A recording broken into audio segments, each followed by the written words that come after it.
Hello? I think it's, yeah, I have it in my.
Good afternoon. I'm Donna Demarco, Executive Director of the Building Congressman Exchange.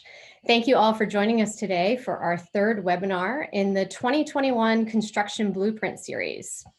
We created these webinars to provide valuable information and insights that you can use for your business in the months ahead. BCE is committed to helping our members and the industry grow. You got a little glimpse of our mission in the video we just played. Today, the focus is on K-12 construction, definitely a hot topic based on the number of registrants we have today. So before we get started, I'd like to remind you to keep your microphones on mute and your cameras off during the program so the focus can remain on our speakers. You have the opportunity to provide comments and questions in the chat box, or feel free to use the raise your hand feature found under reactions in your Zoom screen when the Q&A begins a little bit later. We have BCE's Elizabeth Wainwright behind the scenes today monitoring the chat. We'll try to get to all of your questions. I know there's a lot to talk about today. And remember, after the discussion, we hope you'll stick around for some valuable networking. We'll break into smaller groups so you can connect with colleagues. We would also like to thank AIA Baltimore for supporting today's event. AIA will be offering 1 continuing education credit for this webinar. If you're interested, please complete the Google form that will be put into the chat box for credit. Okay, so now that we've got all that out of the way, let's get into today's discussion. I'd like to introduce you to your moderators for today. We have Jonathan Getz, Senior Project Manager of Oak Contracting, and Paul Hume, Principal at GWWO Architects. Jonathan and Paul, the virtual stage is all yours.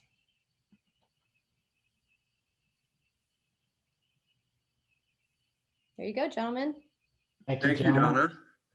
Paul, the virtual stage is ours. I don't know if that's a good thing or a bad thing, but let's go ahead and get this thing started. So as Donna had referenced before, we're here today to talk about K-12 construction, and we are going to highlight 3 prime counties in our local area, starting with Anne Arundel County, Baltimore County, and then finally Frederick County Public Schools. So we have 4 experts here today to help navigate us through the forecast. We'll start with a short presentation from each county and finish with questions and answers at the end of the presentation. Let's start with Kyle Roof, Supervisor, Planning, Design, and Construction at Anne Arundel County Public Schools. Kyle?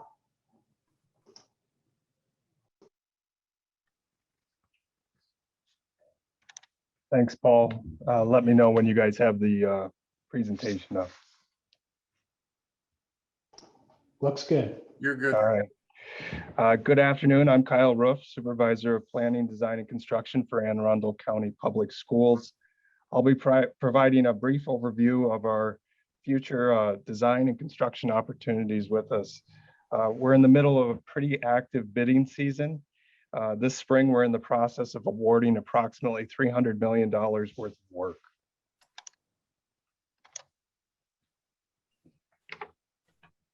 So we're always looking for qualified vendors to help participate in our projects. To receive information on future AACPS solicitations, you must first be registered with AACPS as a vendor. To register to receive automatic email notifications for each AACPS solicitation, please use the web addresses shown on the screen. And our bidding opportunities are also found using the bidding hyperlink noted here. It will display all active projects under review.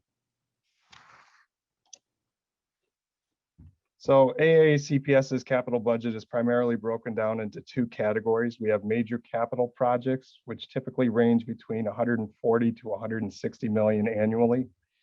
And then the second category are reoccurring projects, which are primarily smaller scale projects and capital renewals. And those range anywhere between 20 and $30 million.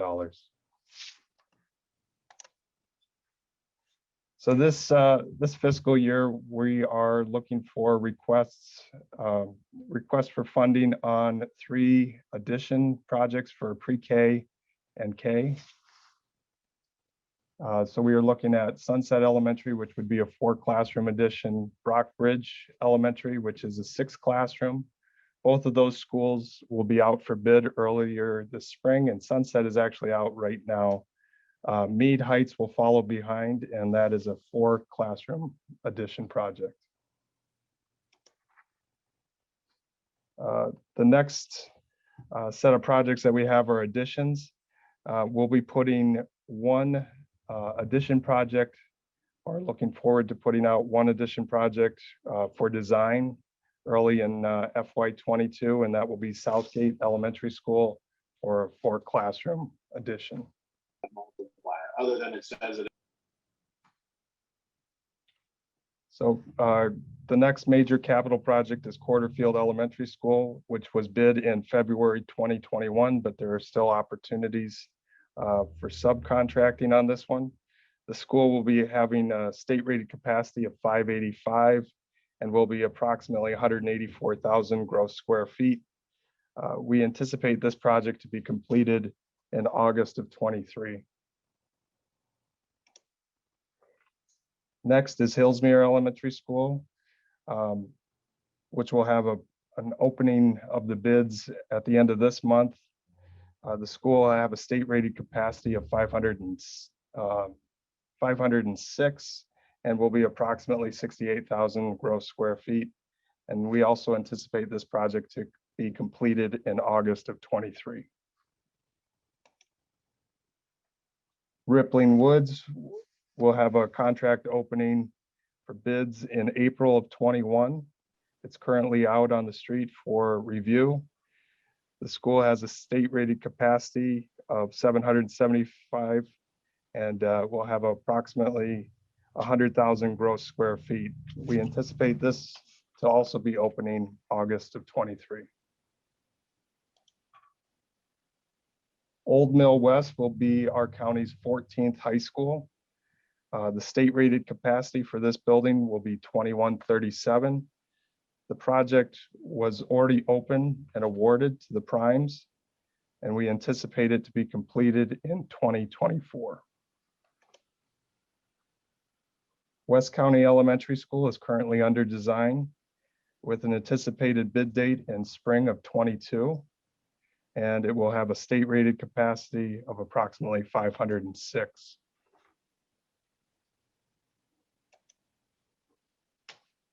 Old Mill South is currently under design, and we are looking at a state rated capacity of near 1,200 students.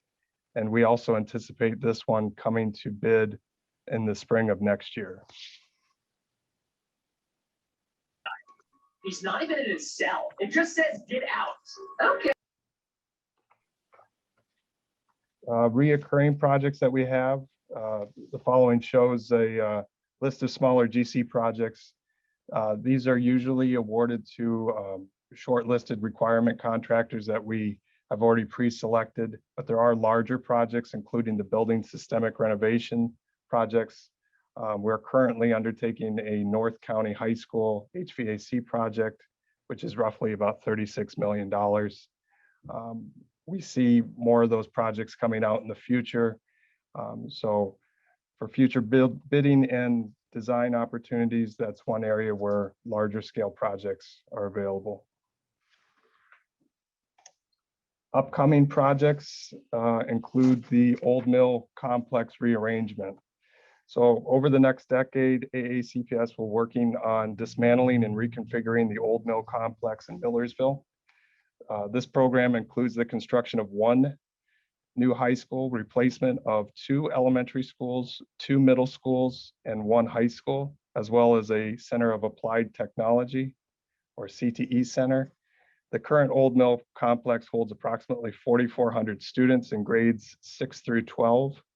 The other schools shown on the screen were built in the 1960s and 70s and are in need of replacement. As noted from the prior slides, we've already started on Quarterfield Elementary School, Old Mill West, and Rippling Woods Elementary Schools, while Old Mill Middle School South is in design, and we anticipate that hitting the street next spring. The remaining 3 schools will be designed and constructed over the next decade. And with that, I'll hand it back to Jonathan and Paul.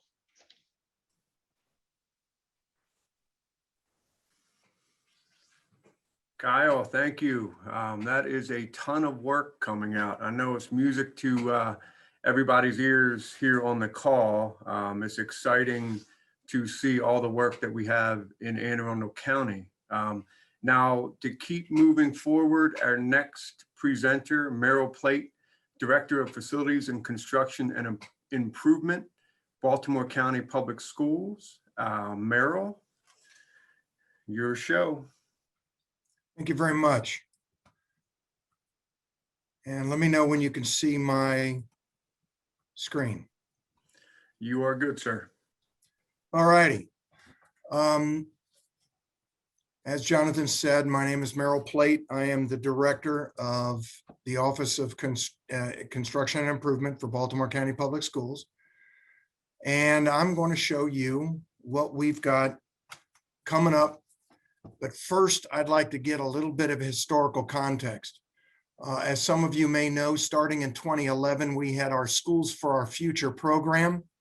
The total expenditure for the Schools for Our Future was a little bit greater than about $1.6 billion. We still have not completed all of those schools, as a matter of fact, but the initiatives were aimed at eliminating overcrowding, modernizing our schools, and installing air conditioning, which I'm sure a lot of people have heard a lot about the air conditioning in Baltimore County. Well, just to let you know that we had 90 schools in 2011 that didn't have air conditioning. Next month, when we convert from heating, all 90 schools will have been air conditioned. We will have no schools in Baltimore County except for the charter school, which elected to remain unair conditioned. So that part of the Schools for Our Future program is over. However, priorities 1 through 14 in the upcoming capital budget are all to complete the Schools for Our Future program, and I'll go over those in just a minute. In the meantime, last year we started a new program called the Multi-Year Improvement Plan for All Schools, or better known as My IPASS. That effort continues where SFOF left off. It is a comprehensive evaluation of all of our school buildings to identify and prioritize our capital needs. And it's set up on 4 pillars: enrollment projections, capacity and utilization, educational adequacy and equity, and then facility condition. Those are the 3 guiding principles by which we are moving forward with our assessment of all of the schools. Before I get to that, I want to say a little bit about this. Right now, as some of you may be aware, there is a bill that is passed the legislature called HB1. It actually was HB1 last year, and the governor vetoed it. And this year, the legislature has a veto-proof bill to replace HB1 from last year. Inside that bill is a considerable amount of state funding that will be available over the next 10 years to the various counties. Baltimore County is expecting to get in excess of $400 million of state funding from that bill, of which the county is going to have matching funds to one degree or another. Our current capital program is approximately $140 million a year, of which 40 million comes from the state. So for us to get an additional 40 million per year, or 400 million over a shorter period of time, is a considerable amount of investment in Baltimore County infrastructure. So in order to address that, we have submitted about, at this point, $200 million worth of state funding requests for the projects that you see right there on your screen and beyond. I've actually got 4 slides that show different projects that we've already requested funding for. Now, just to let you know, the top 2, 4, 6, 8, 9 projects, I'm sorry, 8 projects between Northeast Area Elementary at Ridge and Scotts Branch have all been funded fully by the county. We're simply awaiting the state funds in order to start construction. But as you'll see, the last 2 are both high schools. And on the next slide, you'll see even more high schools coming up in the wings. So the first 2 projects, Northeast Area Elementary at Ridge, was put out to bid a few months back and will begin construction next month. There may still be some opportunities for subcontractors. It is a multi-prime project. It is a brand new school. Right now, it is a wooded site that will have a school on it that will open in 2022. The second priority, Red House Run Elementary School, will be put out to bid later this summer, around August, July, September timeframe. Bedford and Summit Park. And by the way, Red House Run is a 750-seat elementary school. Bedford and Summit Park, both also, I believe, 750-seat schools, will probably, it depends on the Build to Learn Act funding, but we expect in the next year or so, they will be out on the street. The Northeast Area Middle School is a project on the east side of 95, north of King Avenue. And that is a brand new middle school that I believe is about a 1,500-seat capacity school. Pine Grove Middle School is an addition and renovation project. That school still has open space modules within the school. We're going to close all those off and make it a typical normal middle school. That's a massive project as well. Deer Park and Scotts Branch are both replacement. I'm sorry, Deer Park is a replacement elementary school, and that's going to follow on soon after the middle schools. Again, depending upon how the Build to Learn Act funds come in. Scotts Branch is an addition renovation project. Those are both in the northwest area of the county. And I assume some of you have heard the issues with Lansdowne and Dundalk, and then on the next page, you'll see Delaney and Towson are also there. But those 4 high schools are the next ones on the list to be done. Lansdowne is going to be a complete replacement school. It's currently under design, and we expect, depending upon the, again, Build to Learn Act funds, that in the next few years, that will be out on the street for replacement. Dundalk needs a massive addition. It's projected in the next 7 years to be 600 students beyond capacity. So that's going to need a major addition of 1 wing placed on the school. The next few, and I apologize that I don't have as pretty graphics as Anne Arundel County provided for each school, but the next schools on the list are Towson and Delaney. Those are both scheduled right now to be replacement schools. In the next few months, we will put out requests for consultants. As a matter of fact, for the next 4 projects, we'll be putting out requests for consultants, architectural teams to evaluate those 2 high schools for replacement renovation. as is required from the state, and to begin the design process. The next two projects, Northeast area and the Central area high school. The multi-year improvement plan for all schools has determined that there is a critical need in the Northeast and Central areas for an additional school. And therefore, we're going to do a very focused assessment of those two areas of the county to determine what size high school is going to be necessary. We expect that will come on board within the next 10 years. Same thing for the Southeast area. That portion of the county is also becoming very, very crowded. And it is expected that a number of additions or a new high school would be needed in that. The remaining projects are all systemics, of which we have requested state funding. I should make a clear understanding of everybody listening that we perform about 20 to 30, possibly even $40 million worth of systemic work every year.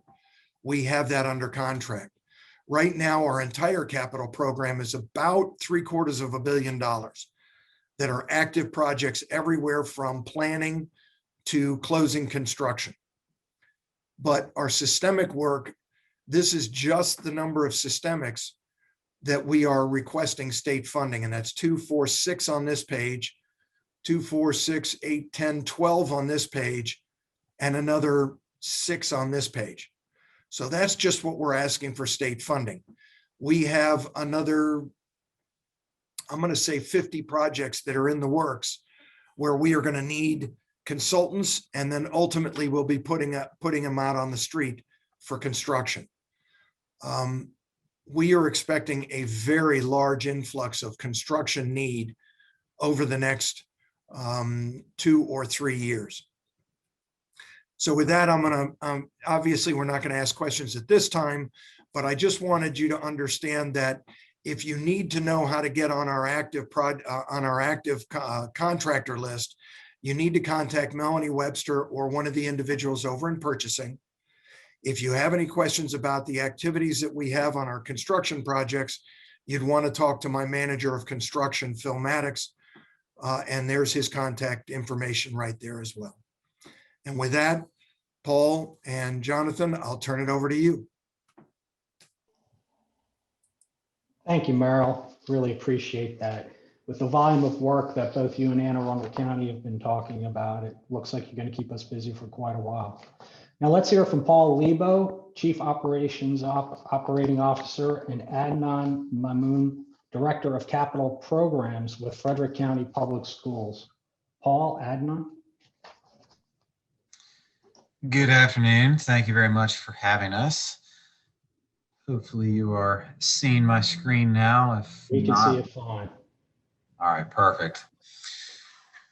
So as Paul said, I'm Paul Lebo, the Chief Operating Officer for Frederick County Public Schools, and Adnan Mamoon, who's our Director of Capital Programs, is here to just give you a brief overview of Frederick County Public Schools and then talk about some of our future plans and future opportunities that might be of interest to you. So just a little bit about Frederick County Public Schools. Obviously, of the 3 counties here today, we are the smallest of the 3, but we are no longer a small county.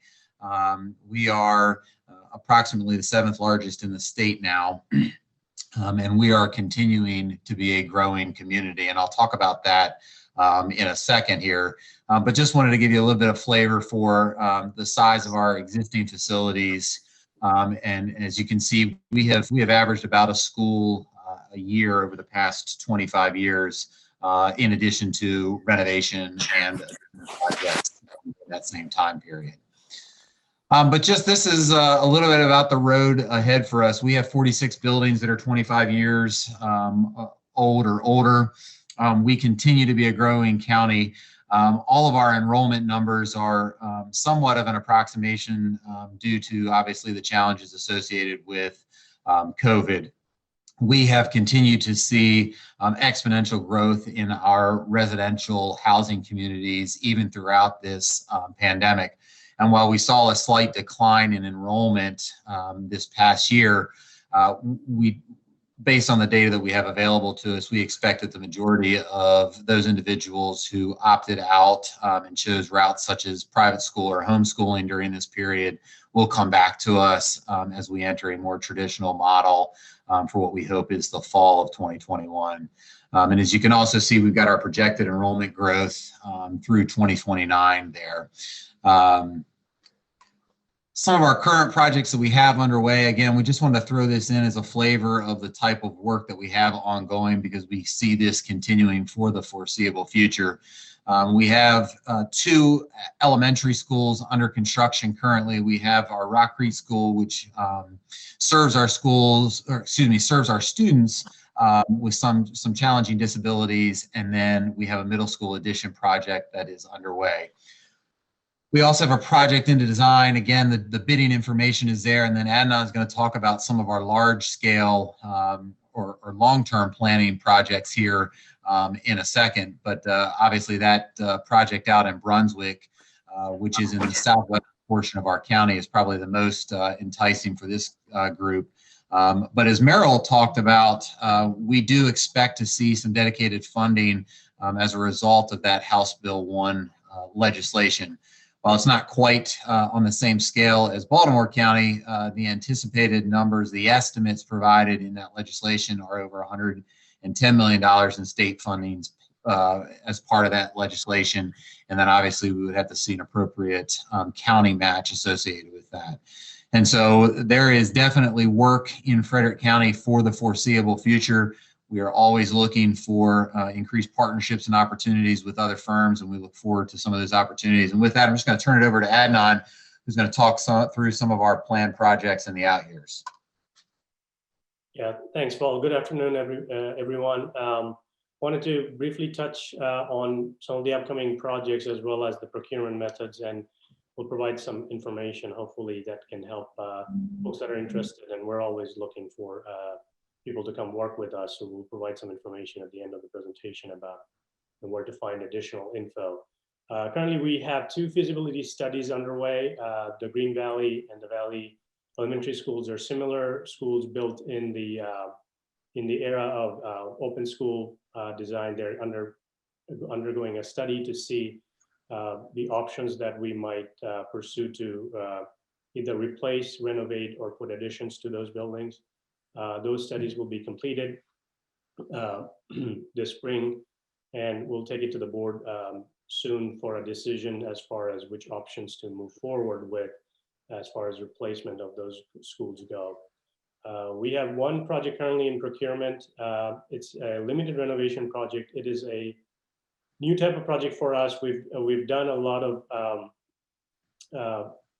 renovation and new school construction in the past, and have done systemic renovations, but limited renovation is a new type for us. It allows us to address multiple systems in a building without having to do a gut renovation of that building.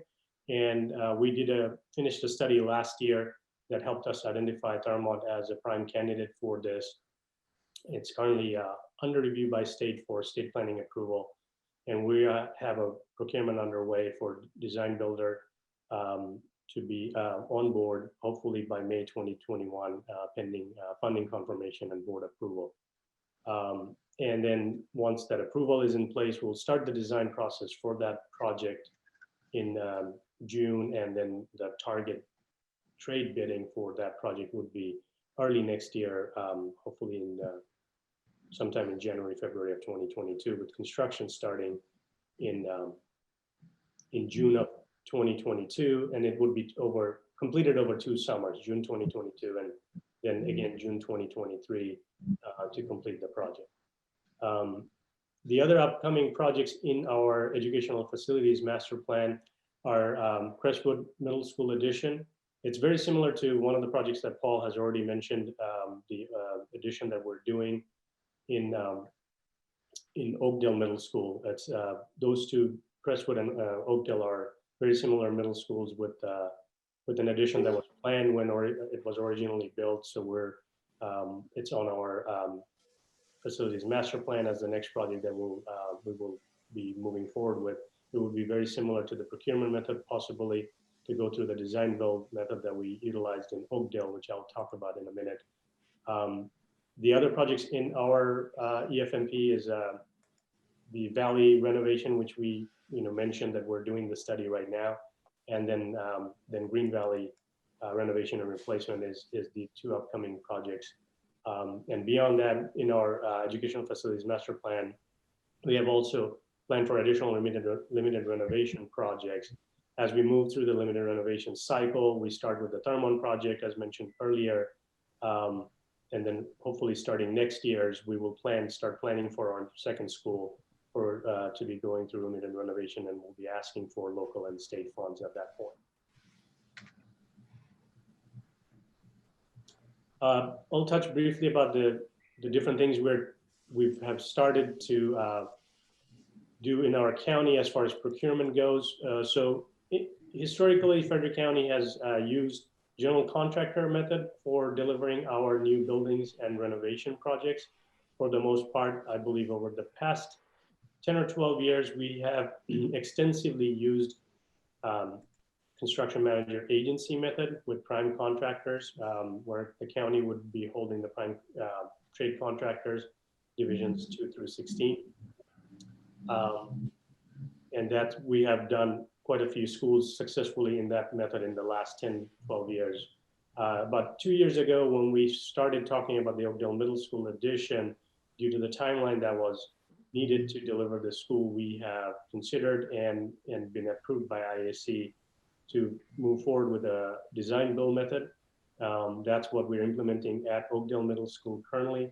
It's a modified version of the design build where we bring in the designer and the builder together as a team in the beginning based on qualifications and an educational specification and a budget. And the GMP is established at a later date once the drawings are developed and bid out to the marketplace. Oakdale Middle School has been successful so far. It's, we had a GMP that came in well under our budget and expectation. The construction is going well, and we are planning to have this project completed well before schedule, which is scheduled completion is in June.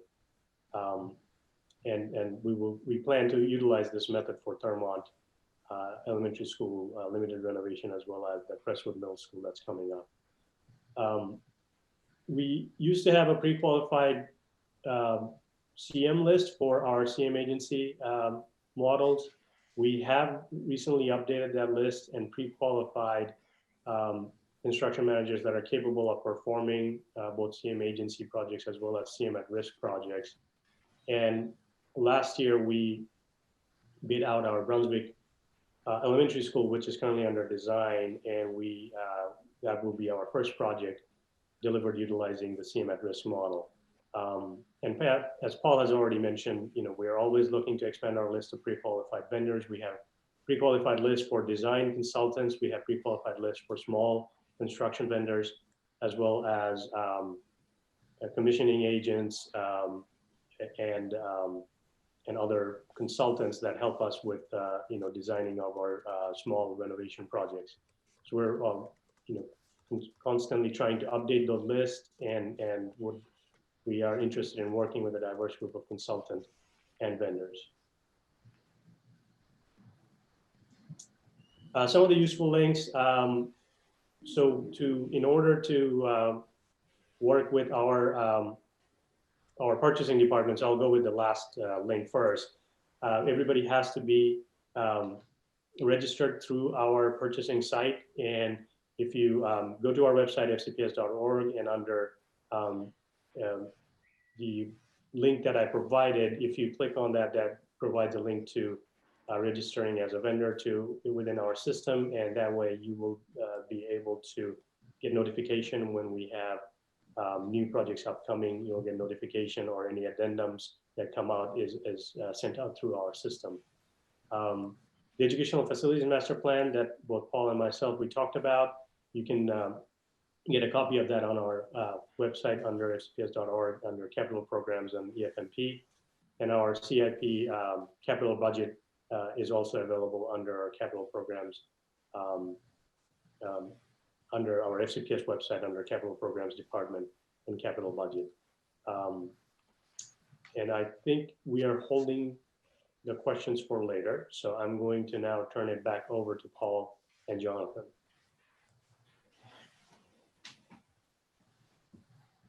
Adnan, Paul, thank you so much. Great presentation. As same to you, Kyle and Merrill. A lot of information in such a short time. I hope everybody was taking notes. I was trying to.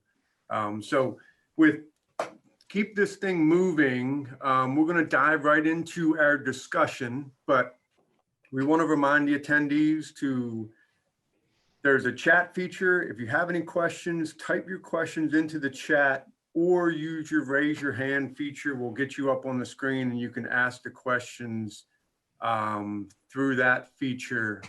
But I'll start the thing off with a question. Given the fact that we've been dealing with COVID in the last year, have you guys seen any design or construction changes that will be implemented in the next, few projects to deal with COVID? And Merrill, can we start with you? Absolutely not.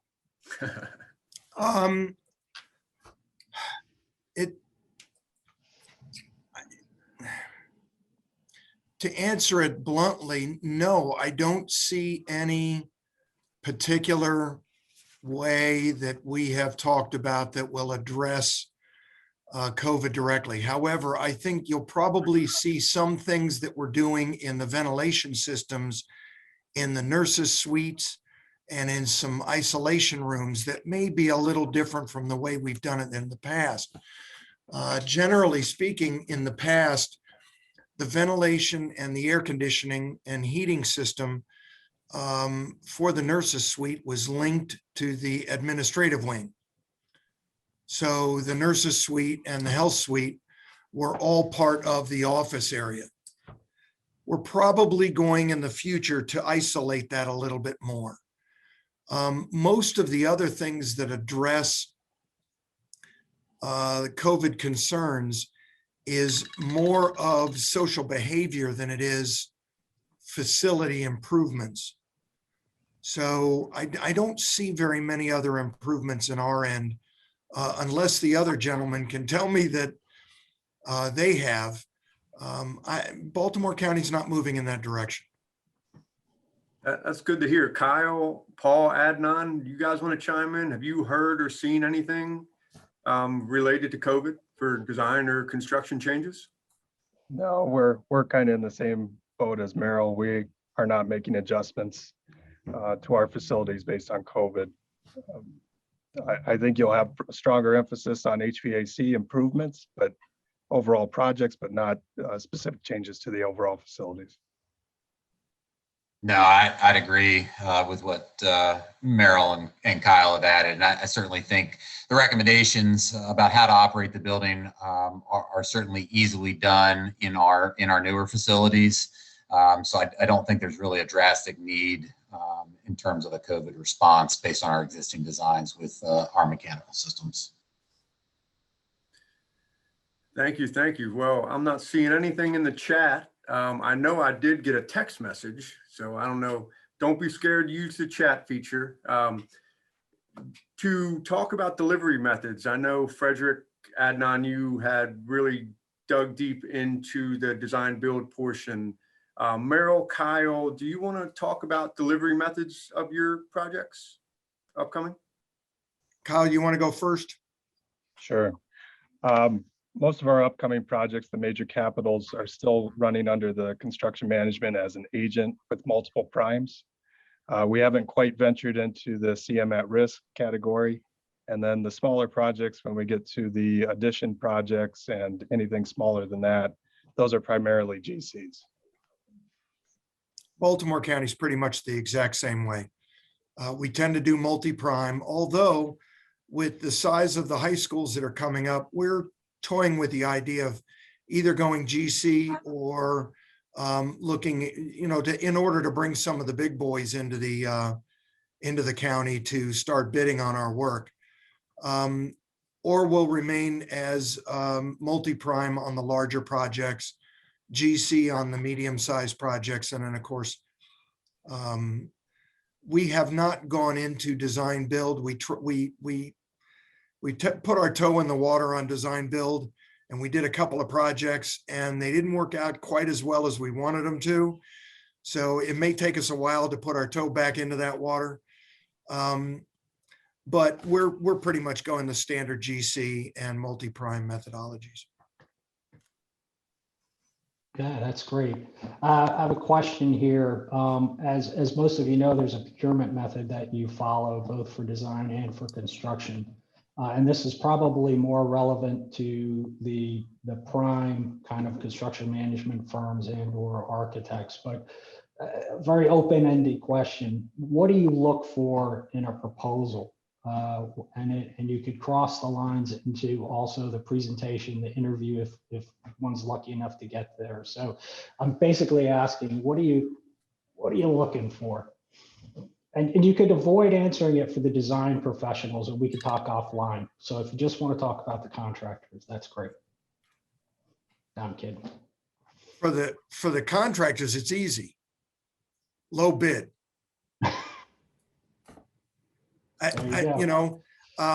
During construction, we're looking at quality. We're looking at doing a good job, doing it well, not pushing back. I mean, it's the standard operating procedures as far as we're concerned. We have a gamut of contractors that do work in Baltimore County. Some are a pleasure to work with. They're not as interested in trying to increase change orders. Change orders typically are below 5%. They do a good job. They work really hard at getting good quality and getting it done on time. So as far as, trying to evaluate them during construction, that's relatively easy. Then, of course, we've got our fair share of contractors who complain about everything, who everything's a change order and it's not in the scope of work, even when it's clearly written in the scope of work. And we're fighting tooth and nail to get even the smallest detail completed in the construction. But the bottom line is, if you're low bidder on bid day and you're a competent and responsible bidder, that's the one we go with. Now, consultants, Paul, to answer that question, I'll tell you what my attitude is when I'm interviewing consultants for a project, a design project. There are certain aspects of a project, and different projects are different ways, that have some key features about them that we're hoping the architects or the consulting teams recognize, talk about, and give us options. We're looking at flexibility. We're looking at the people that have a large amount of experience that they can bring to the table and talk to us about issues that we may not have thought about. And that have a fair share of creativity without running up the bill. Other than that, we can talk offline. Thanks, Mara. Sure. I want to be in that conversation. I had I'll a bet. question. This is Philip Martin. I had a question to Cal and Merle. Obviously, our expertise is systemic renovation. Cal, we obviously, we're doing this North County high school, and I was wondering, talking to Jim Barger, it doesn't seem that anything is happening this year. Do you know when the next one or next big one is coming? Well, it's all dependent on money. Is the bottom line. So right now we're in the middle of a budget cycle. We're looking for additional money to fund that next one. And it's largely contingent on how well the state fares with additional funds and how well our county does meeting our requests. But there is one in the works. I'm not gonna reveal too much about it right now because I don't want to give out too much information, but we are looking at additional ones in the future for large systemic renovations. Okay, thank you. Merle, what's coming up? Well, the biggest stuff that's coming up for us is boilers and chillers. Yeah. We do have a couple of, I want to say smaller, but let me just say it this way. they're not so much systemics unless you consider the entire mechanical system a system, which I guess you do. But it's not going to be pieces of equipment. It's going to be relatively invasive. But that's an elementary school, not a middle or a high. Okay. And then we've got a lot of boilers and chillers and some piping upgrade projects that are coming down the line that I expect within the next 6 to 8 months will be coming out. Otherwise, we've got fire systems and suppression systems that are going to be going in, sprinkler systems. We've got a lot of roofs. We've got to catch up in our roofing systems, which I know you don't typically go after. And then there's going to be some large multi-prime new schools and stuff that I showed. So there's going to be a lot of work for Phillips Way and for others in the area of mechanical improvements and renovations and things like that coming out over the next 2 years. Yes, I see that, and that's great because obviously we want to continue to do work with Baltimore County. Pine Grove Middle School renovation, any chance it's going to be bid as a general contractor? It's possible. I don't know that I've talked to staff about that and what their preference is. Okay. So I haven't really gotten into that. It's possible. But I don't know at this time. Thank you, Merrill. Thank you, Philip. I don't want to, we got some questions coming in on the chat. I don't want to miss those. First one, what is the benefit do you see CM agency compared to CM at risk? Adnan, Paul? Yeah, I'll try to answer that. So we're new to the CM at risk, and we have just started the Brunswick project under that model. So the benefits from a CM at risk perspective is that we can set the budget early in the game, and as we're progressing with the design, we have the CM lockstep with us, confirming at every step of the process through the schematic design, through the design development and construction drawings.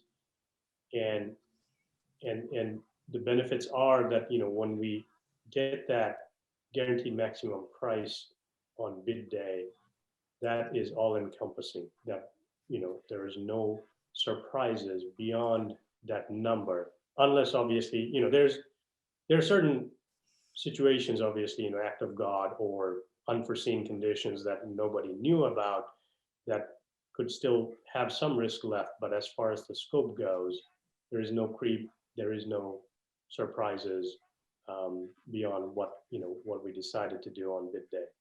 I mean, CM agency, again, is a very good model. We've used it successfully, but we do see that there is some benefits to consider as far as, when there's a warranty claim and multi-trades are involved, instead of chasing, multiple contractors at the same time, having one entity managing that warranty and that punch list for you is beneficial. So there are benefits to mitigating, cost risk, mitigating warranty risk, and other benefits too. And in certain instances, depending on your schedule, the CM at risk can help push the schedule a little bit faster than a traditional prime CM agency model, because the CM at risk gives you the opportunity to buy some buy some procurement items, long lead items early in the process, because you have that price guarantee in the back end, so you can, you're able to release certain things early, and that can help with the schedule as well. That's great. That's great. We have another question, and this one is for Paul and Adnan. From an AE standpoint, how does Frederick County Public Schools procure the design services for systemic work? Via RFP, similar to replacement/addition projects, or a separate pre-qualified pool of AEs?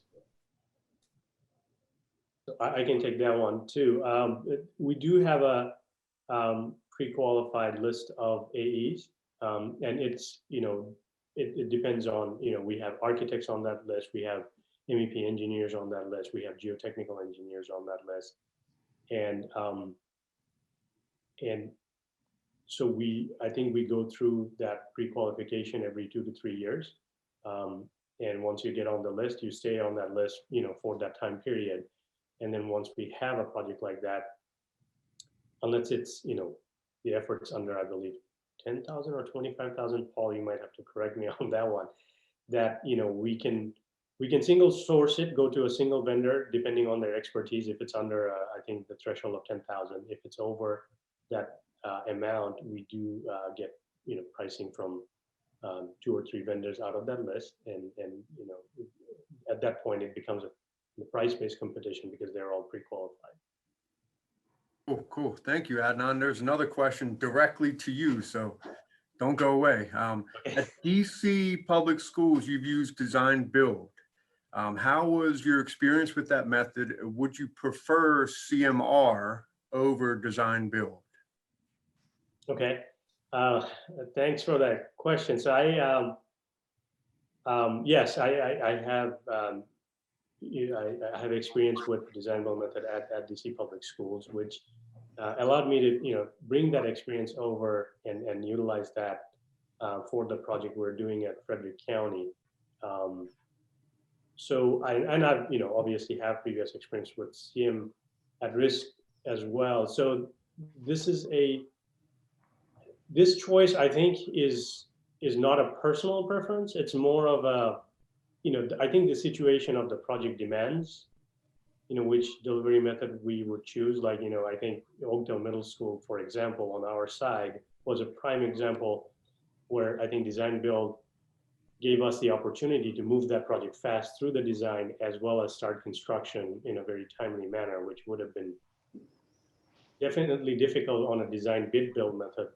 It would have still been difficult, I think, with a CM at risk method, because you still have to go through 2 procurements, because you have to still get an architect separately on a CM at risk, as well as then bring on a CM. So I think, to answer that question, I think it depends on the project parameters. If there's a tight timeline involved, and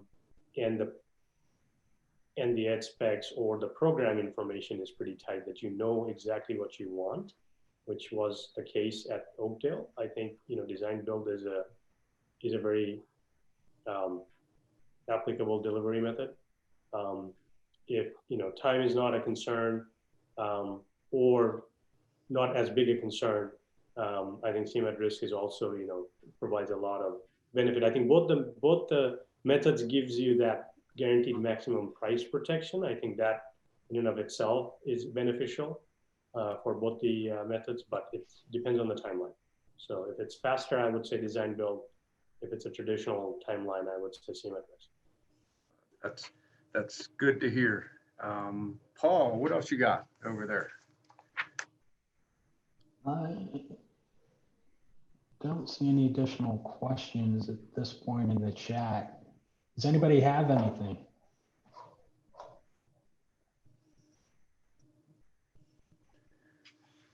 Anybody want any last ditch questions? I mean, we're coming up on almost 3 o'clock here.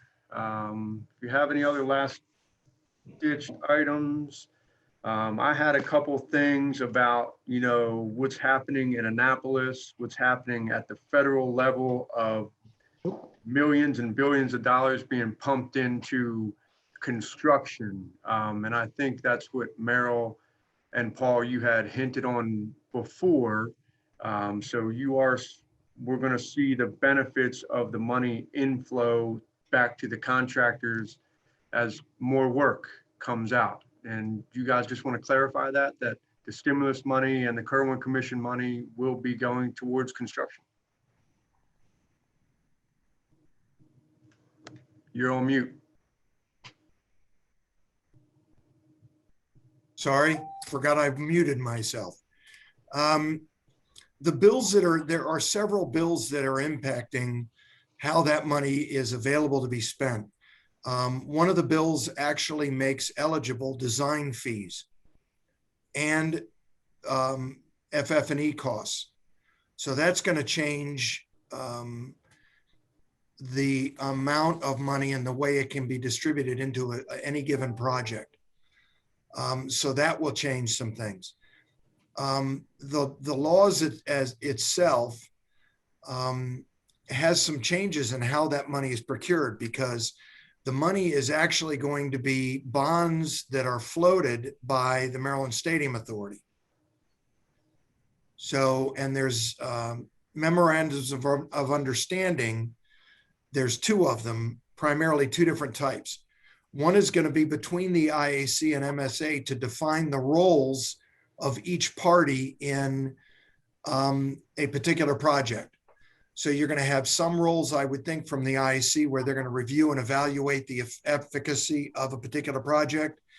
And then MSA is going to have to deal with the actual purchasing and procurement and paying of bills and invoices. But anything more is hard for us to know until those MOUs are developed. The second MOU is on an individual project by project basis that each individual LEA has to enter into with MSA. And again, the roles and responsibilities of the LEA and the MSA are going to be clearly defined, and different counties and different projects may have different roles and responsibilities. And it says clearly in the bill that MSA decides whether an individual county can manage the project from design through construction. So we don't know exactly what that means, but that will be established over the next 6 to 8 months next year, moving forward. Did I answer your question, Jonathan? I think so. I think so. As convoluted as all the political stuff gets, I think we're in a good spot moving forward with all the funds for the capital projects in all 3 counties. It's exciting to see what's to come. Paul, anything? We have time for one more question.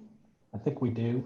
And this one comes, deferred maintenance versus capital. How do you see your budgets being spent over the next 3 years?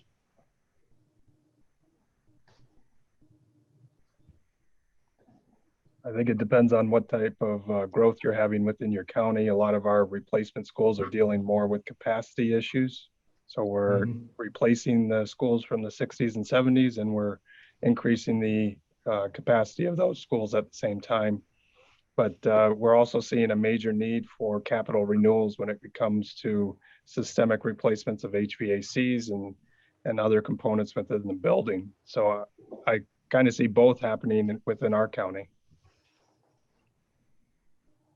Yeah, I'd agree. Same things are happening here in Frederick. As Adnan talked about some of our specific projects, the 2 in particular with feasibility studies are addressing both a significant deferred maintenance, but also significant capacity challenges in both of those areas. And I think historically that's something that Frederick County, as we continue to grow, has wrestled with. While it's not talking about the future, I think it's indicative of what the future holds. Our Waverly Elementary project, I do not have the existing state rated capacity off the top of my head. I think it was in the 400s. We're building a 1,019 student elementary school as a replacement. It is much larger than we would typically build an elementary school for a lot of reasons we could talk about later, but really it addresses a really old open concept school and addresses some severe capacity challenges at a building that currently has 17 portables on the site. So very, very similar to Kyle, I think, in what they're experiencing in Anne Arundel. And of course, Baltimore County, our oldest building is about 112 years old, and that's an elementary school. So we've got them ranging. There was a big influx of buildings that were built in the 60s. So we're figuring about 1/3 of our budget every year is going to need to go to systemic improvements. Something in that neighborhood, 25 to 30%. Great, great. Well, I think that kind of concludes our time for the presentation. I want to thank you, Meryl, Kyle, Adnan, and Paul. Great information. We have an exciting future in K-12 construction in these 3 counties. I know we can continue to talk for hours on end upon this, but at this time, thank you guys again.